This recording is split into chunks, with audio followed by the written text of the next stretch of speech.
They thought humanity was finished the moment the great silver doors closed. They smiled, whispered, and looked at each other with pride. To them, humans were reckless, loud, and too dangerous to keep around. But as the last human delegation walked out of the Celestial Assembly on Archon Station, not one of those alien leaders understood the truth. They had not just pushed humanity out, they had just set something in motion that would shake the stars. The giant chamber door slammed shut behind Commander Adrian Vale with a deep metallic thunder. The sound rolled through the hallway like a final judgment. Adrian stopped for half a second, his jaw tight, his fists closed so hard that the veins in his hands stood out. Beside him walked Dr. Mira Soren, calm on the outside, burning on the inside. Her face stayed still, but her eyes said enough. "Well," she said quietly, "that ended exactly how they wanted." Adrian let out a bitter breath. 12 votes, all against us. Not one species had stood with humanity. Inside the chamber, the High Speaker of the Assembly, Marshal Krell, had read the charges in a cold and polished voice. Humanity had broken war codes. Humanity had expanded too fast. Humanity had used forbidden combat methods against raiders near the outer colonies. Adrian almost laughed when he remembered it. The same leaders who called humans savage were the ones who sent them to every dirty corner of the galaxy. Whenever trade routes collapsed, humans fixed them. Whenever pirates grew bold, humans hunted them. Whenever a problem became too ugly, too risky, or too bloody, the Assembly quietly pushed it toward Earth's people. And every single time, humans got the job done. That was the real reason for today. Not fear of human violence, fear of human success. For 50 years, humanity had worked under alien limits, restricted ship designs, restricted weapons, restricted research, restricted territory. The older species said it was for peace. In truth, it was control. They wanted humans useful, never equal. As they moved through the long corridor toward Docking Wing 7, alien workers and diplomats stood to the side and watched. Some looked pleased, some looked nervous, a few looked confused, as if they still believed this was only politics and not the start of something much larger. Captain Rowan Pike came jogging toward them, breath sharp, uniform half open at the neck. "Commander, our fleet is ready. Cargo is sealed. Personnel are waiting for final departure orders." Adrian nodded once. 1 hour, then every human ship leaves assembly space. Rowan turned and hurried off. Mira stepped closer. Her voice dropped. "Should we tell them?" Adrian kept walking. "No." She looked at him. "Not even our own people?" "Not yet," he said. "Let them leave with anger. It will keep them sharp." Because the truth was bigger than Exile. Far beyond the mapped edge of civilized space, hidden in dark systems the Assembly had never bothered to explore, humanity had been building in silence. Not surviving, preparing. Adrian's wrist communicator lit up, a secure signal. He opened it, and the face of Admiral Celine Voss appeared in blue light. "I saw the broadcast. Did they swallow it?" Adrian's expression finally changed. A small, dangerous smile touched his mouth. "Every word," he said. Behind her, he could see dim lights, steel walls, and the shadow of something massive moving in the distance. Celine gave a slow nod. "Good. Then the shipyards remain dark. The prototypes stay hidden. We continue exactly as planned." Adrian looked ahead as the docking bay doors began to open. Beyond them waited the human cruiser Resolute, plain by assembly standards, ordinary by design, and part of the lie for far too long. "They think they buried us today," Adrian said. Celine's voice turned cold. "Then let them enjoy that feeling while it lasts." The signal ended. Adrian stared at the ships waiting in silence. This was not retreat. This was the first move. As the human fleet prepared to vanish beyond assembly space, one question waited in the dark. What had humanity been building all this time, and what would happen when the galaxy finally saw it? The human fleet slipped into the black like it had never been there. One by one, the ships vanished from Archon Station's sensors until the stars looked empty again. To the alien leaders still sitting proudly inside the celestial assembly, it felt like the problem had solved itself. Humans were gone. Order had returned. Peace, they thought, had been protected. But far beyond their charts, beyond the trade lanes, beyond the old borders they called civilization, a different truth was waking up. Deep in a dead star system, hidden behind layers of distortion fields, a world called Haven 9 turned slowly in silence. At first glance, it looked like a broken rock floating in darkness, but under that cold shell, the entire planet was alive. Factories moved without rest. Dry docks stretched for miles. Thousands of lights burned inside enormous underground chambers. Human engineers, soldiers, pilots, and scientists worked side by side with quiet focus. This was not a refugee colony. This was a forge. Admiral Celine Voss stood on a high command platform, watching a new warship rise from its construction frame. It was long, black, and smooth, with no banners and no markings. It did not look like the bulky, rule-bound ships approved by the assembly. It looked like something built for a future no one else had imagined. "How many are ready?" Celine asked. Colonel Elias Trent checked the glowing data screen in his hand.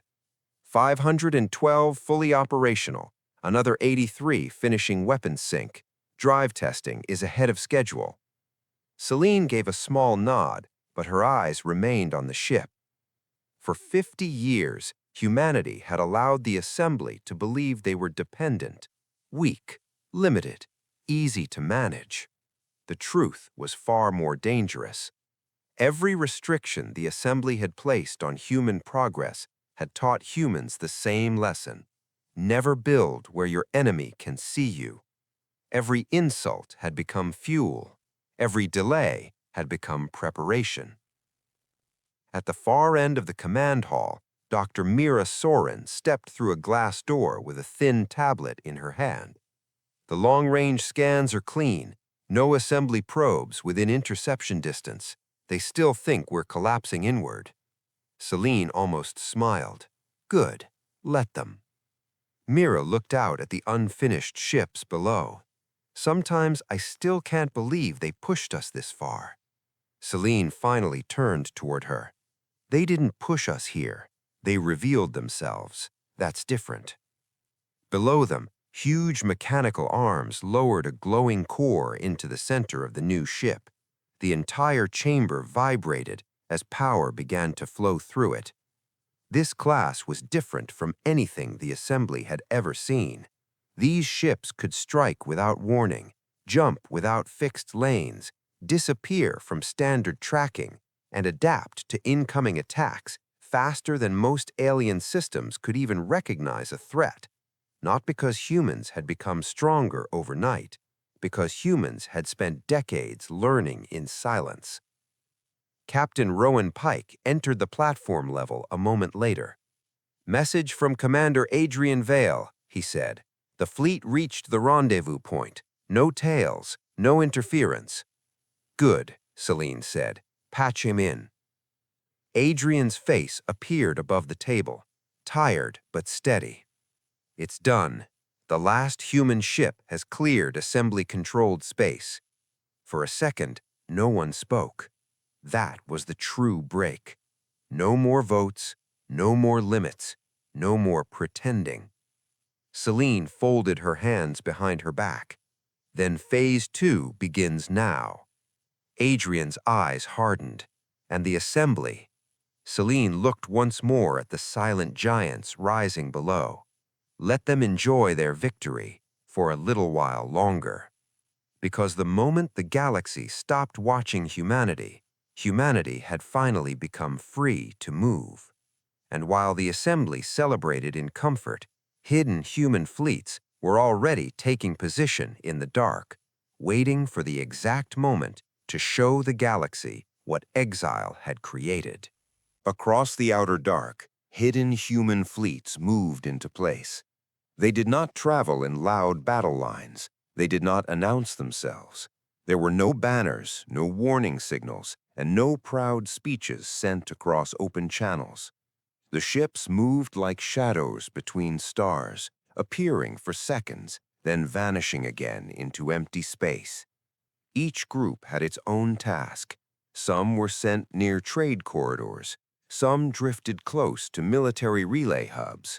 Some settled beyond the sensor range of major assembly worlds and waited in perfect silence.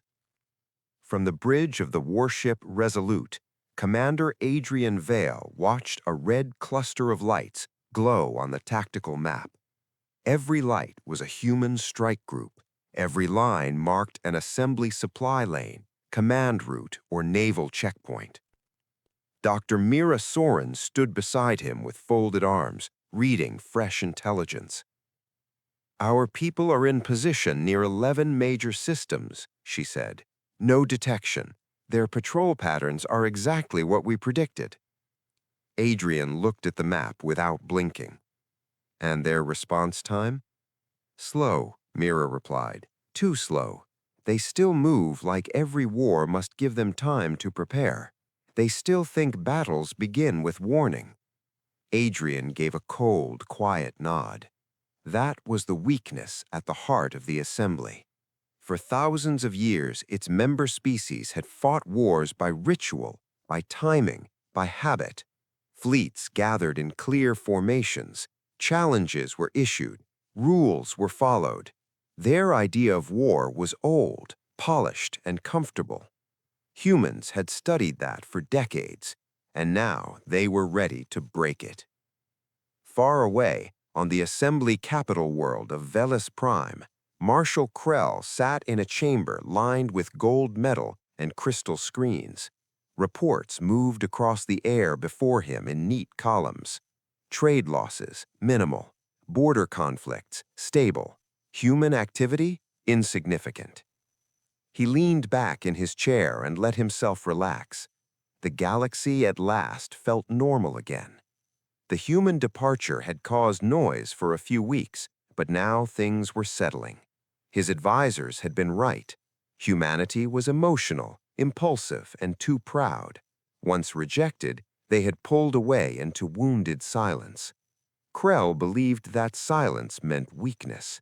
He did not know that at that exact moment, human scouts were already sitting outside 2 of his fleet depots.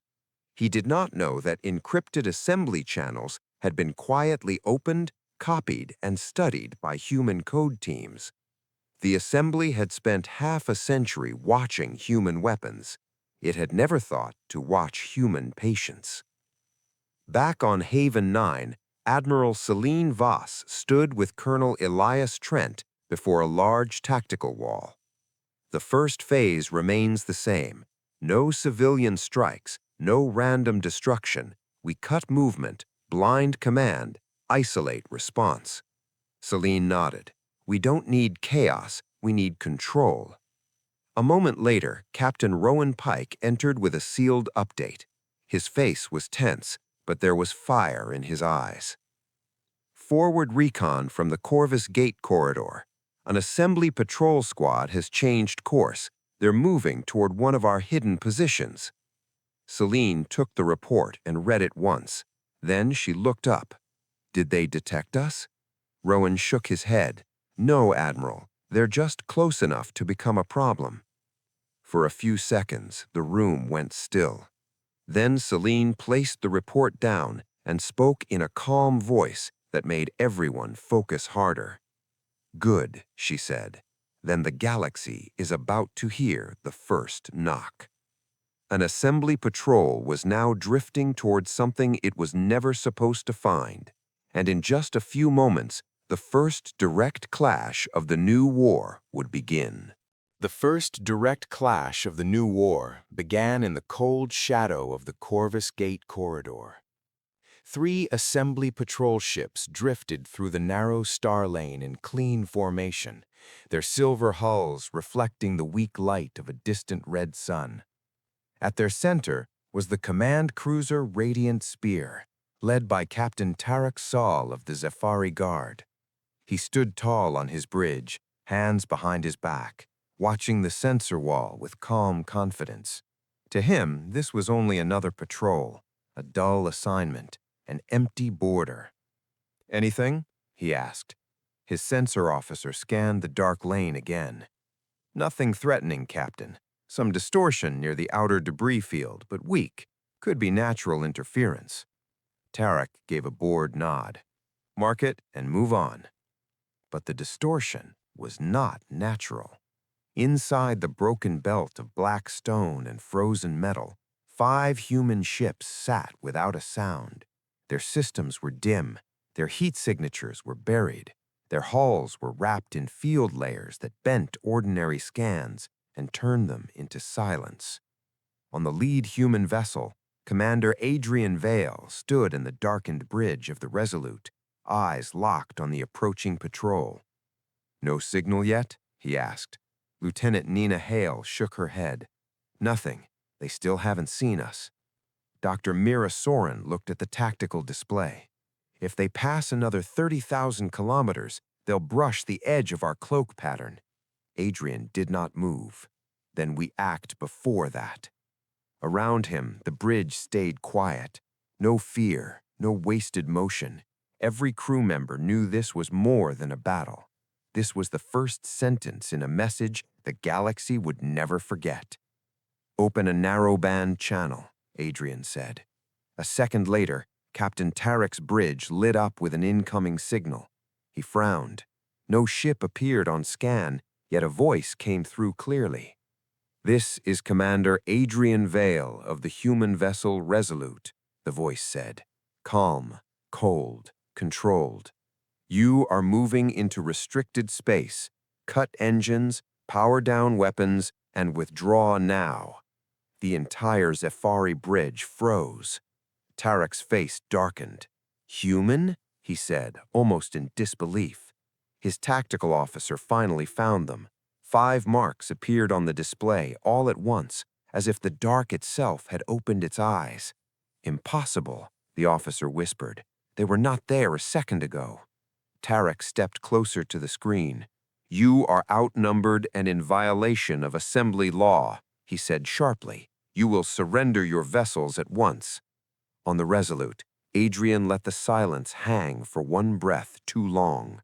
Then he gave the order. "Disable the lead ship." The human ship to port moved first. Not forward, not sideways. It simply vanished from one point and appeared near the flank of the Radiant Spear before the assembly crew could even react. The Zephyri gunners fired on instinct. Bright lances of plasma cut across space. They hit nothing. The human ship was already gone. Then a pulse of pale blue light struck the Radiant Spear across the nose. No explosion followed, no fire. Instead, every screen on the Zephyri bridge went black. Weapons offline, engines dead, navigation gone. The cruiser dropped into helpless silence. "Status," Tarek shouted. "Systems collapsing, not damaged, shut down. Something is inside the grid." Before the other 2 patrol ships could respond, 2 more human vessels broke position and moved with impossible speed. One cut the second assembly ship's engines. Another stripped the third ship's targeting array in a single flash. Less than 90 seconds after the first warning, the entire patrol was frozen in space, alive but beaten. Adrian looked at the silent enemy ships drifting on his screen. "Now," Soren said softly, "they understand." Adrian's jaw tightened. "No, not yet." He stepped toward the channel unit and sent one final message to Captain Tarek. "Go back to Velis Prime. Tell them humanity is no longer asking for a place in their system. Tell them the age of permission is over." Then the human ships disappeared into the dark again, leaving the disabled patrol alone in the lane. And for the first time, fear began moving toward the assembly, faster than any fleet. When Captain Tarek's damaged patrol sent its report to Velis Prime, the Assembly would hear something it had never expected. Humanity had returned, and this time it was holding back on purpose. The report reached Velis Prime in less than 11 minutes. It arrived broken, rushed, and full of panic. Inside the high chamber of the Celestial Assembly, Marshal Krell was in the middle of a trade hearing when the emergency signal cut across every screen at once. The room fell silent. A red warning seal flashed above the central table, and the face of Captain Tarek Sol appeared in shaking blue light. His uniform was burned at the collar. One side of his face was bruised. Behind him, the bridge of the radiant spear looked half dead, with sparks dropping from damaged panels and officers shouting in the background. "Marshal," Tarek said, breathing hard, "we were intercepted in the Corvus Gate corridor." Krell's eyes narrowed. "By pirates?" Tarek swallowed once. "By humans." The chamber changed in a single heartbeat. Some leaders leaned forward. Some laughed in disbelief. Some turned pale without meaning to. Krell stood slowly from his seat. "Explain." Tarek did. He spoke of ships that did not appear on sensors until they chose to. He described movement that made no sense, weapons that did not tear hulls apart, but shut entire systems down like a hand closing around a throat. He admitted with visible shame that his patrol had been beaten in less than 2 minutes. No one interrupted him after that. The silence grew heavier with every word. When the transmission ended, the chamber stayed still for several seconds. Then the shouting began. "That's impossible! He misread the engagement. No young species builds technology like that. Then where did they get it?" Krell raised one hand, but even he looked less certain now. "Enough!" The voices lowered, not because they were calm, because they were afraid. One of the Varithi delegates, a thin, silver-skinned diplomat named Selen Orr, spoke first. This was not a random attack. If humans disabled the patrol and let it return, then they wanted this report delivered. No one argued, because everyone in the room knew it was true. This was a message, and it had landed exactly where humans wanted it to land. Krell looked toward the star map turning slowly above the chamber. For the first time since humanity had been expelled, he felt something cold move through him. Not anger, doubt.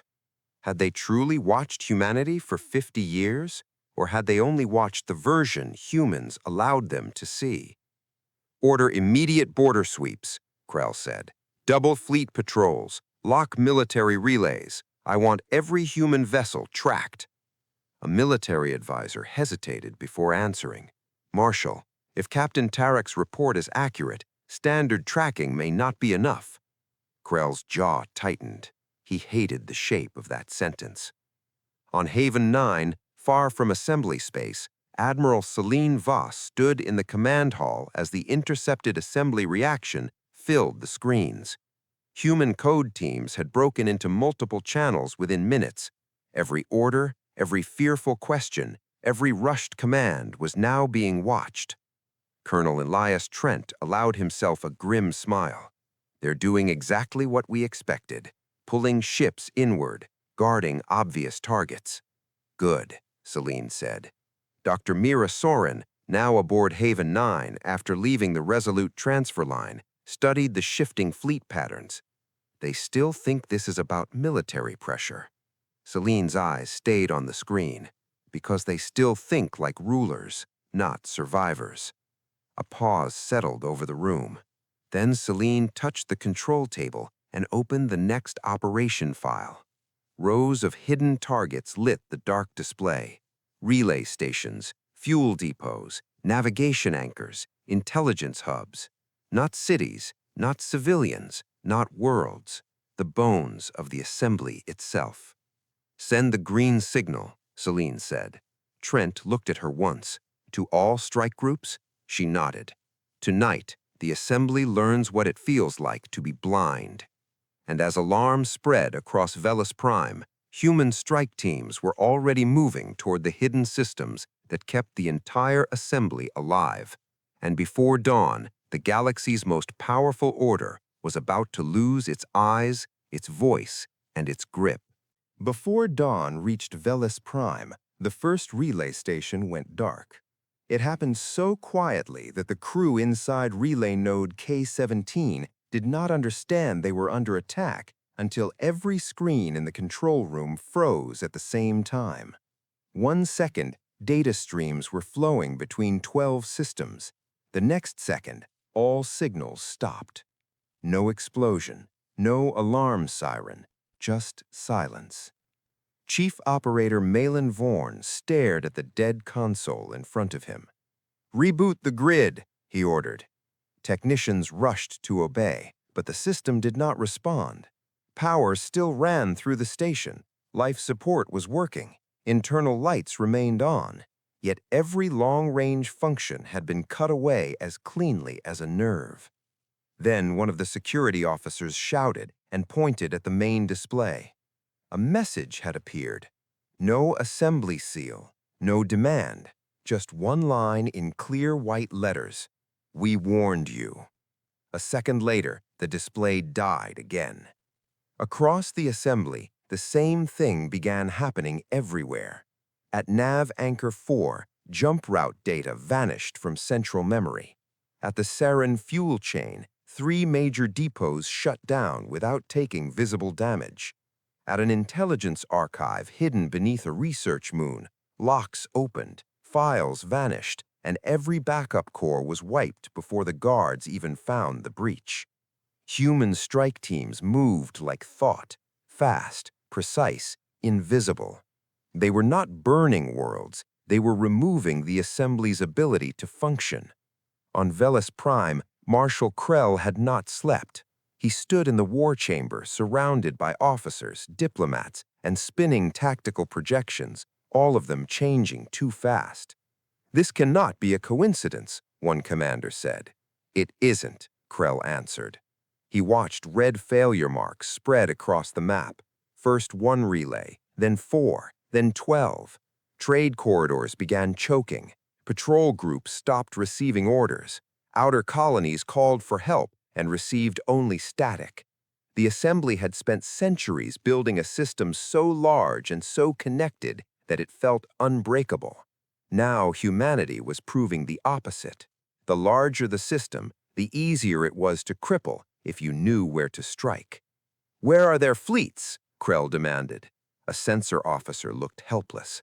"Unknown. We are catching traces, but nothing stays long enough to pin down. They appear, strike, and vanish." Krell slammed one hand onto the command rail. "Then predict them." But prediction was the problem. The assembly understood enemies who followed patterns. Humans were attacking logic itself. On Haven 9, Admiral Celine Voss watched operation reports arrive one after another. Some targets had fallen without resistance. Others had required entry teams, system hacks, or short bursts of controlled force. Civilian losses remained at 0, exactly as planned. Colonel Elias Trent stepped to her side. 32 targets neutralized, 7 captured intact. Our teams recovered full route maps, command keys, and assembly emergency protocols. Celine nodded once, and their response? "Confused," he said. "They're spreading ships to protect everything at once." Dr. Mira Soren looked up from her station, "Which means soon they'll protect nothing properly." Celine allowed herself a thin smile. That was always the second wound. The first was fear, the second was panic. And panic made old powers tear themselves apart faster than any enemy could. She turned toward the central display where the map of assembly space flickered with growing damage. This is only the opening cut. They still believe they can restore control. Mira met her eyes. Can they? Celine's expression did not change. Not after tonight. By sunrise, the assembly would finally understand this was not a border conflict or series of raids. It was the collapse of their entire system, and the next human move would hit even closer to the heart. By sunrise, the assembly finally understood that this was not a border conflict. It was a breakdown. And before that truth could fully settle inside their minds, humanity moved again, this time closer to the heart. Above Velis Prime, traffic lanes were already in disorder. Cargo ships waited for routes that never came. Military carriers circled for clearance that no one could confirm. Emergency channels were clogged with half-broken reports, and every new message seemed to cancel the last one. Inside the central war chamber, Marshal Krell stood under a wall of red alerts. "Relay restoration?" he demanded. A systems chief shook her head, still unstable. "Outer fleet response? Delayed. Intelligence summary?" The officer at that station hesitated. "Conflicted, Marshal." Krell turned sharply. "What does that mean?" "It means," the officer said carefully, "we are receiving fleet sightings from 9 sectors at once. Human ships have been reported near our fuel chains, our eastern patrol line, the mining belt, and the inner jump lanes. Some reports are likely false, but we cannot tell which ones." Krell's face hardened. This was worse than attack. This was uncertainty. And uncertainty was poison to an empire built on control. Far from the chamber noise, on the shadow side of Velis Prime's second moon, a human stealth vessel drifted close to a small research complex known as the Helios Institute. To most of the assembly, Helios was harmless, a quiet scientific center used to study ancient star maps and signal history. That was the cover. In truth, Helios was one of the assembly's deepest intelligence centers. It collected reports, sorted military data, and directed hidden observation networks across dozens of systems. And this morning, it was about to be opened from the inside. Captain Rowan Pike stood inside the insertion shuttle as the hull lights dimmed.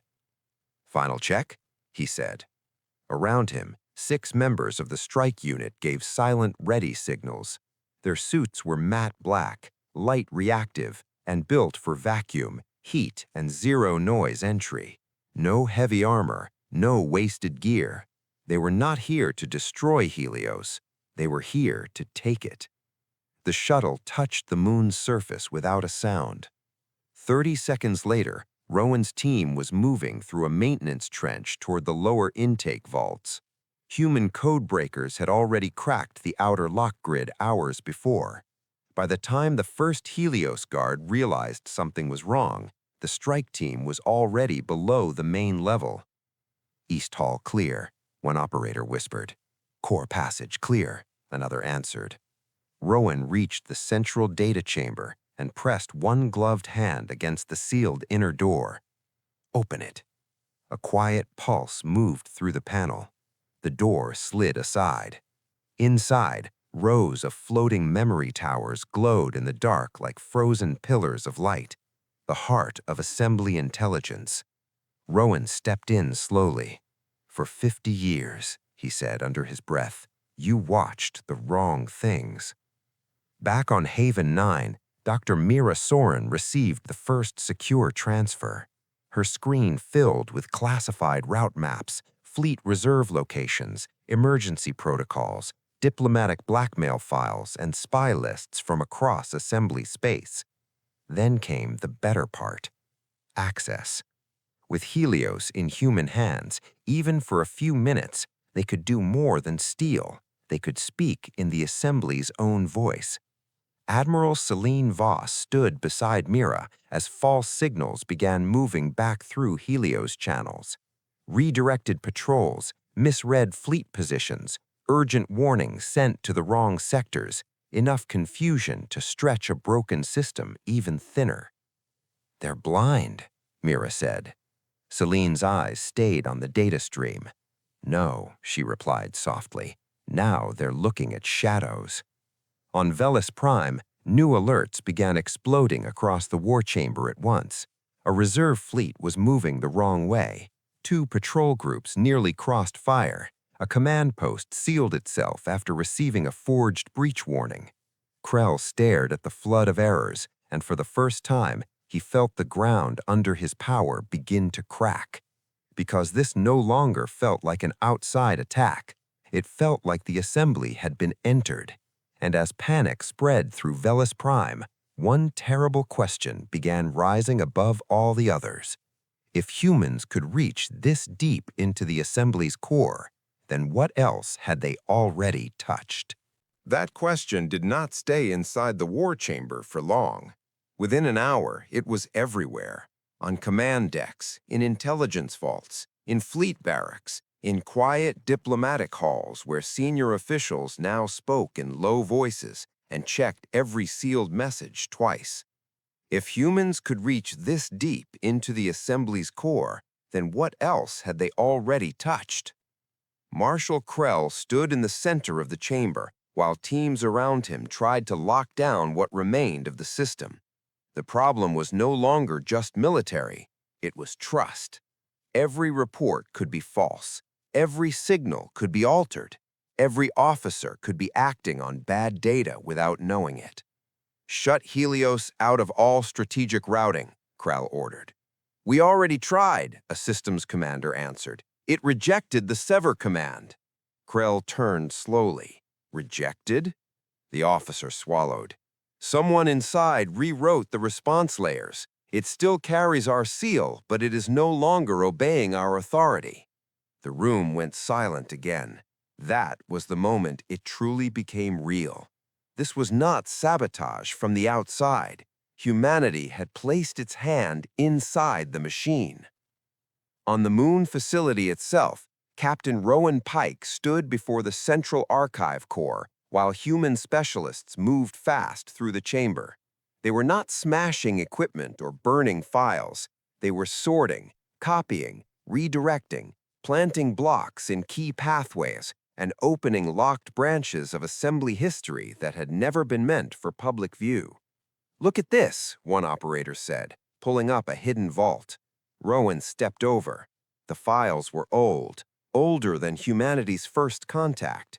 Records of species kept technologically weak on purpose. Research bans on worlds that advanced too quickly. Trade corridors shaped to make certain systems dependent on assembly approval.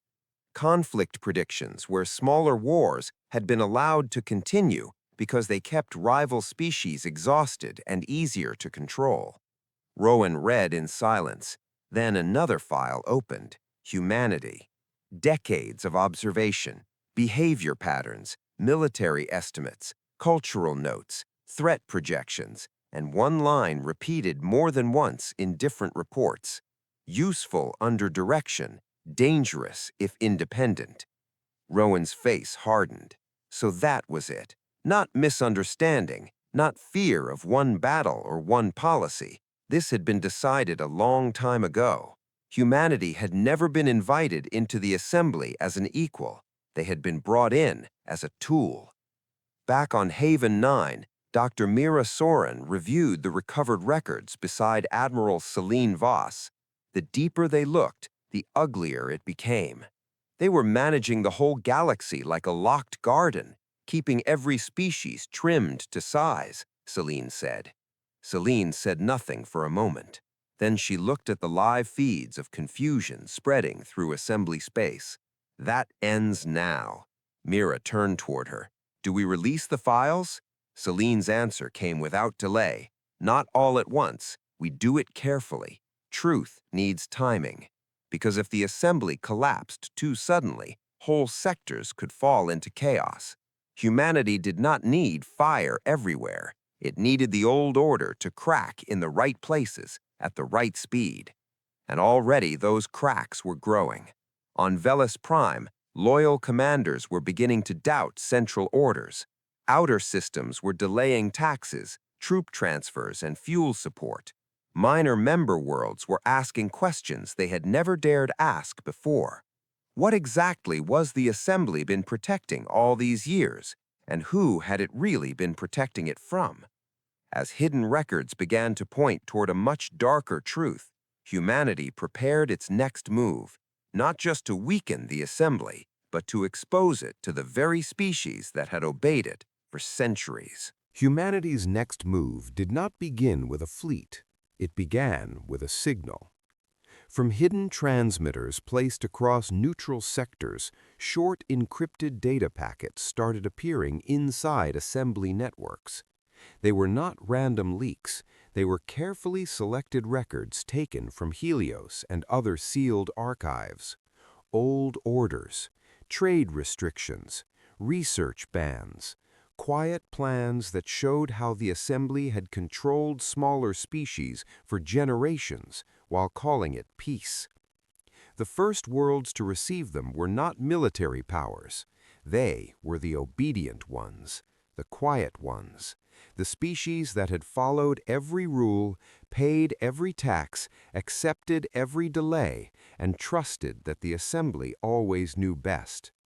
On the Varethi world of Lunor, a council clerk opened a file marked Routine Logistics and found proof that medical shipments had been redirected years earlier, not because of shortage, but because the assembly wanted Lunor dependent on outside approval. On Terranvale, a mining colony discovered records showing that its jump route access had been limited on purpose to stop local industries from becoming too important. On the Delcani merchant chains, old communications revealed that market balance had really meant keeping trade profits in the hands of the oldest member species. And in system after system, the same feeling began to spread. Not confusion, betrayal. On Velis Prime, Marshal Krell watched the first public reactions arrive with growing fury.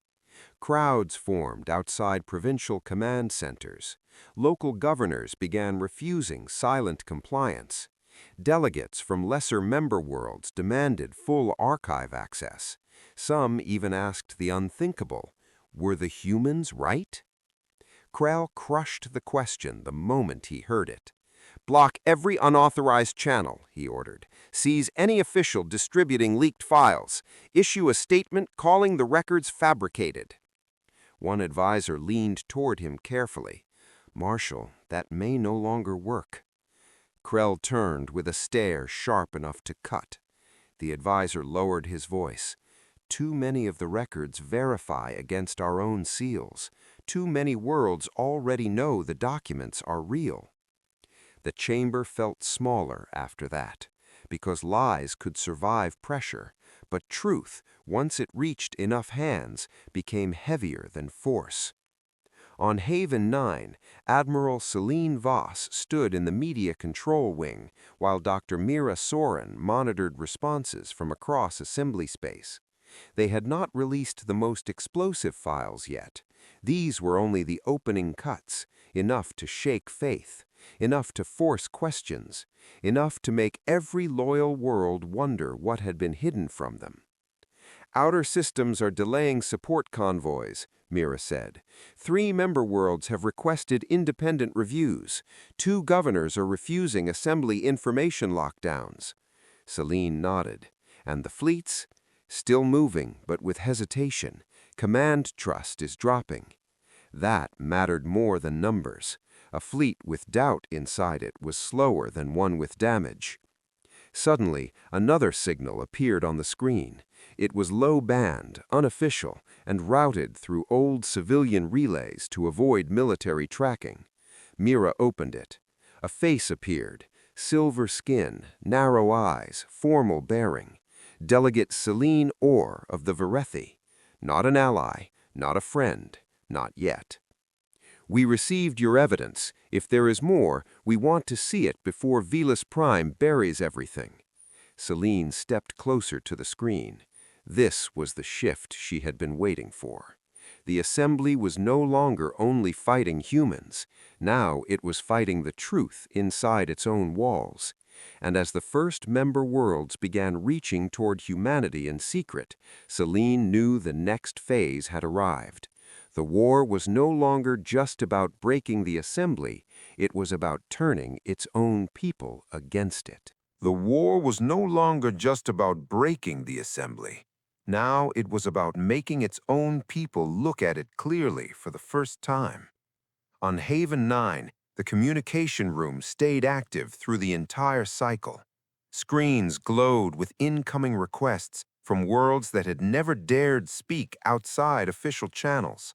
Some messages were cautious, some were angry, some sounded afraid, but they all carried the same question in different words. If the Assembly lied to us, then what comes next?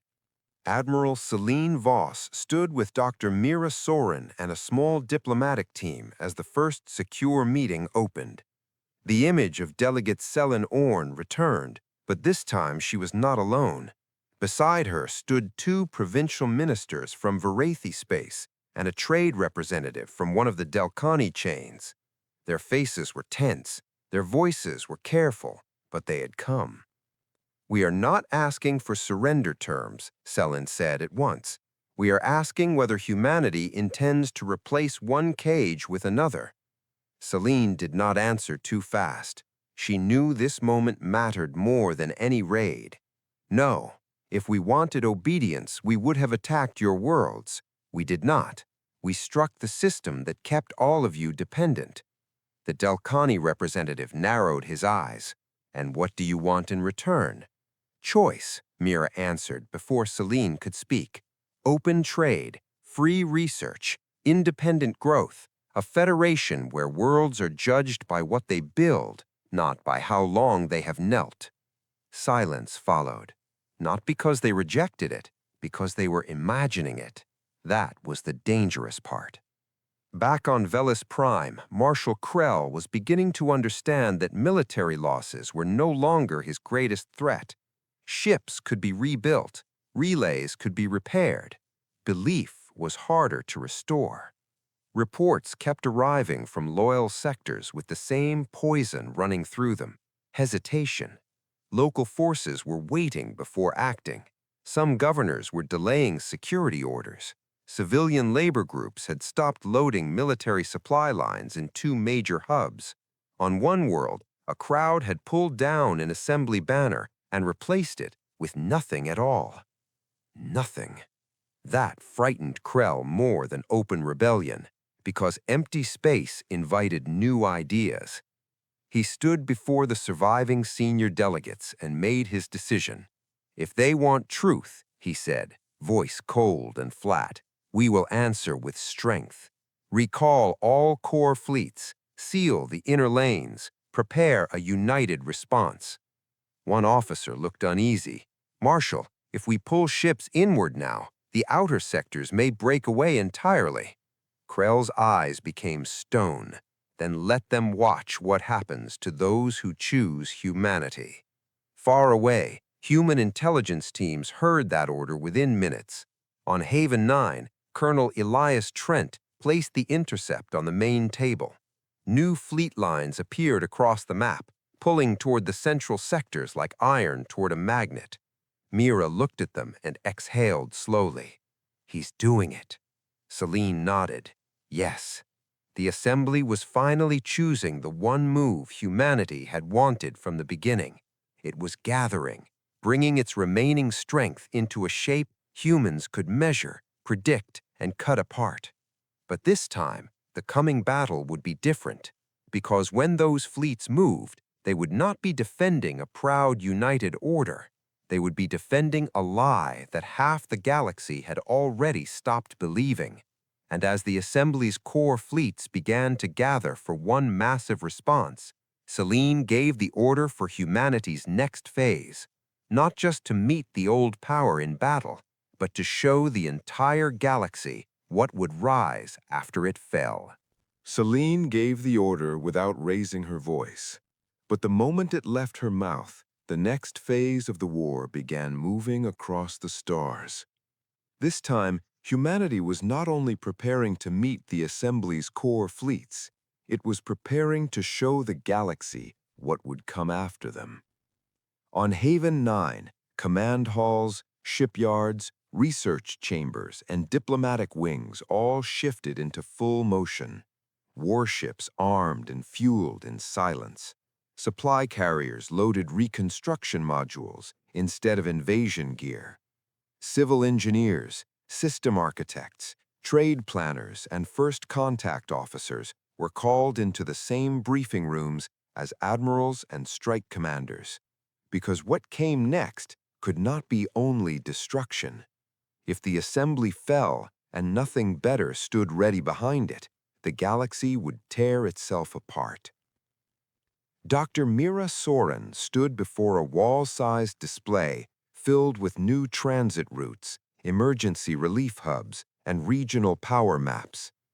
These systems go live the second major assembly control breaks, she said. Trade corridors reopen under independent access. Medical shipments go first, then communication grids, then local governance support. Across the table, Captain Rowan Pike looked at the layout and let out a low breath. You built a replacement for half the galaxy. Mira shook her head. Not a replacement, a beginning. At the far end of the room, Admiral Celine Voss listened while officers from 12 strike groups reported ready status. Behind them stood representatives from worlds that had quietly reached out after the leaked records spread. Varefi, Delcani, and even minor systems once too afraid to speak above a whisper. They were not here as prisoners. They were here because they wanted a way out. Celine stepped forward and placed both hands on the command table. The Assembly is gathering its fleets because it still thinks power comes from fear, size, and obedience, she said. Let it think that. When they move, they will be defending a structure that is already cracking from the inside. She touched the display. The map changed. Now it showed what humanity had hidden for decades. New ship classes, reserve lines, supply webs beyond mapped space, and civilian support systems prepared to stabilize liberated sectors within hours of any collapse. One Varethi envoy stared at the display in stunned silence. You planned all this before they expelled you? Celine's face did not soften. We planned it the moment we understood what they really were. That truth settled heavily across the room. Humanity had not become dangerous because it was rejected. Humanity had become dangerous because it had seen the cage clearly and refused to live inside it forever. On Velis Prime, Marshal Krell was also preparing. The core fleets were arriving now, massive carriers, old war cruisers, honor guard formations from the oldest species, thousands of ships gathering in proud lines around the inner lanes, just as assembly doctrine had taught for centuries. To the officers watching them assemble, it looked like strength. To Krell, it felt like his last chance. He stood on a high observation deck and watched the fleets form around the capital routes like a wall of steel. Let them come, he said quietly. We will break them here. But far beyond his sight, human long-range observers were already tracking every formation, every timing gap, every fuel chain, every command node. Humanity was not looking at the fleet with fear. It was looking at it like an equation, and it already knew the answer. As the Assembly formed the greatest war line in its history, humanity finished preparing something even more dangerous than a fleet, a future strong enough to replace the old order the moment it shattered. A future strong enough to replace the old order the moment it shattered. That was what humanity had prepared. And now, at last, the moment had come. The Assembly's greatest war line spread across the inner lanes near Velis Prime, shining like a wall of metal under the cold light of the system's star. Thousands of ships held formation, heavy cruisers in front, carrier groups behind, command vessels protected at the center. It was everything the old powers trusted: size, tradition, and visible strength. Marshal Krell stood in the central command tower and watched with hard, exhausted eyes. This was the final answer of the assembly. One decisive battle, one overwhelming show of force, one chance to crush humanity and silence the fear spreading through the galaxy. Then the first human signal appeared, not from one direction, from all of them. Across the tactical display, human ships entered the battlespace in scattered groups, too few in each place to seem dangerous. Some appeared at the edge of sensor range, others flashed into existence near the upper lanes, then vanished again. To assembly officers, it looked confused. To Marshal Krell, it looked wrong. "Hold formation," he ordered. "Do not break ranks." But the humans were never trying to break the line from the front. They were cutting its balance. Within minutes, outer carrier groups lost targeting links. Fuel relays between fleet layers shut down. 2 reserve wings received false maneuver updates and drifted out of support range. Then, human disruption pulses hit the command lattice itself, and the perfect assembly formation began to stumble under its own weight. "Restore the center grid!" Krell shouted, but the center grid was already collapsing. From the bridge of the Resolute, Commander Adrian Vale watched the old order come apart exactly as planned. Human ships moved through the battle like knives through stretched cloth, never staying long enough to be trapped, never wasting force where precision would do more. "This is it," Dr. Mirasorin said quietly beside him. Adrian nodded once. "Open the wide channel." Across the battlefield, on military bands, civilian relays, trade frequencies, and emergency channels, humanity sent one message to every listening world. The assembly is finished. Stand down and live. Keep fighting for its lies and fall with it. A new federation begins today. That broke what weapons could not. Ships in the outer lines started withdrawing. Several member fleets powered down and refused further orders. A Delcani support wing turned away entirely. Then, in the center, one of the old Zephyri honor groups lowered its weapons and drifted out of formation. Krell saw it happen and understood the truth too late.